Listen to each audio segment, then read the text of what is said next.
two people backstage. Gunna Down Under. That's who it is. I just clicked on the name. Paz is here. What are you saying, gents? How you doing? How are you, my man? I'm good. I put you I'm both. Paz from Gunna Down Under. As you might have seen me come up on your super chats a couple of times. This is my mate Jez. G'day, mate. How are you?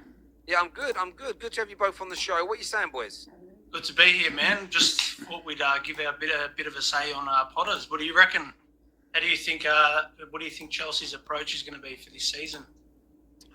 Do you know what? It's weird. I mean, I've predicted them coming fifth, and then people say, "Well, how can you be scared of a team that's going to come fifth?" I'm talking more long term.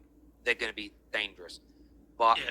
I kind of disagree with what a gal said the other day. I think that you will see Graham Potter's style of football implemented fairly quickly, or you'll see them attempting to do it. Yeah, I believe so. Yeah. I just don't know if they can get to Tottenham and Arsenal's levels this season.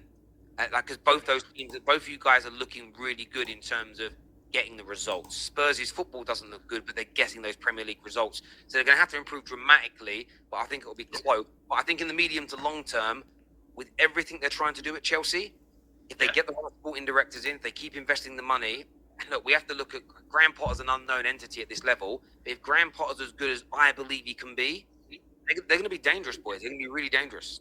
Yeah, I believe in it. I believe in that too. I think they're the new people at the helm in terms of Bowley and that. I think they are taking that long-term approach, whereas the previous regime for Chelsea, they've pretty much every year whenever they've fallen short, they've just thrown some money at it, and whichever manager hasn't met their standards, they've pretty much washed their hands of them straight away. So I think the new regime, they're kind of taking a look at what Arsenal are doing, what Liverpool did do. As you can see, Man City have been doing it. Pep didn't get things up and running overnight, either did Klopp. So I think now they see maybe what Arsenal are doing, and you can see they wouldn't be giving him a 5-year contract if they thought they were just going to beat him at the end of the season. You know what I mean? So.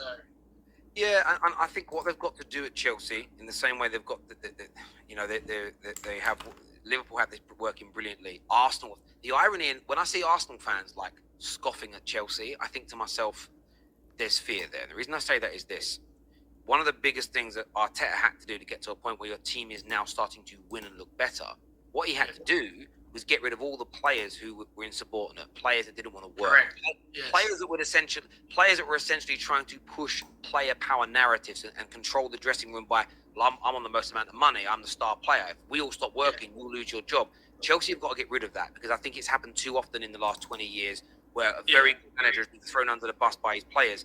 And I think if they stand by Potter and say he's not going, we're standing by him, you're going to leave. And then all they've got to let Potter do is get rid of one or two players that are insubordinate and or drop them and give him complete control, and everybody else falls into line, because they're not going to it. So I look at it very much as there's a process needed here, but I think they've started I agree. Also, I think you've pretty much hit the nail on the head.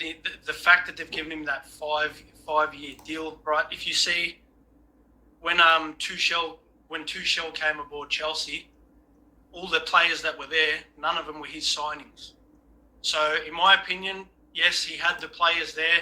He had to try and get them playing the way he wants them to play, because obviously those signings were brought in according to the way Lampard wants to play. Now, what Potter did at Brighton, he had that time at Brighton to get a tune out of his players, to get them all playing the same way that he wants them to play, and he made his additions accordingly. Now, I think he's coming into Chelsea now the same way Tuchel came in, whereas he's been brought in with players that weren't brought there for him. Those players were brought in by Tuchel. So it's kind of like they've put Potter there. They've said, look, maybe see what you can do. Try get more of a tune out of these players, because Tuchel was failing to do that. And if not, we're going to give you the time to obviously overturn the squad. And like you said, get rid of a couple players, bring in a couple more players that might fit your system, similar to how you've got your team performing at Brighton. You get what I'm saying? So. Yeah, no, I agree. I agree that there's so many unknowns here, but at the same time, I just think they're doing the right things. I think Todd Bowley's getting criticised because he's doing it in an unorthodox way. The way they're kind of, in the summer, they spoke too early about a couple of transfers. They were telling journalists, yeah, this is agreed, that's agreed, it's going to happen.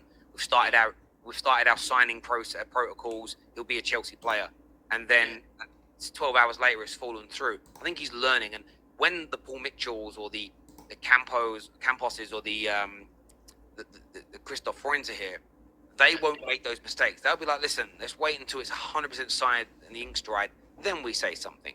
And once they just get those little tweaks, it will look like a calmer place. But I don't believe the general processes behind the scenes are any different to other clubs. We just see Chelsea's in full flow. It's like, you ever seen like a see-through toaster? A see-through toaster or a see-through kettle boils water the same way as a normal kettle, but you just see it when it's see-through. So when you just see what they want you to see on the outside, pretty much still PR.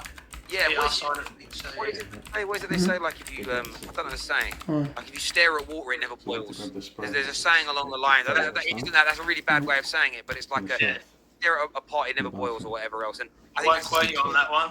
Yeah, I'm actually going to have to get the saying now. Something pot doesn't boil. I'm going to get it. Hang on a second. I need to get it right now. What is it? No, that's not it. No, that's not it. No, I can't find it now. I've got to find it. You're about to get me to start looking for a tune, isn't it? This is so staring at a pot doesn't. I don't know what it's saying is now. Hang on a second. No, someone in the comments will know. Maybe the sayings over there in the UK.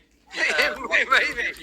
There's a saying that basically says if you watch water boil, it won't boil. It's like I don't quite know. I think we got a bit off the point. It literally died a death, that one. Absolutely died. I think we should. Can you edit it? There we go. There you go. That's it. A watch pot never boils. That's it there. Yeah. A watch pot. And that's what I think happened with this situation. There we go. Boys, I want to say thank you for coming on the show. Thanks for having us, man. It was a pleasure to finally meet you. Same. And, all the best. I'll see you again on the streams anyway. Lovely. Take care, mate. Thank you very much. Indeed. Thank you.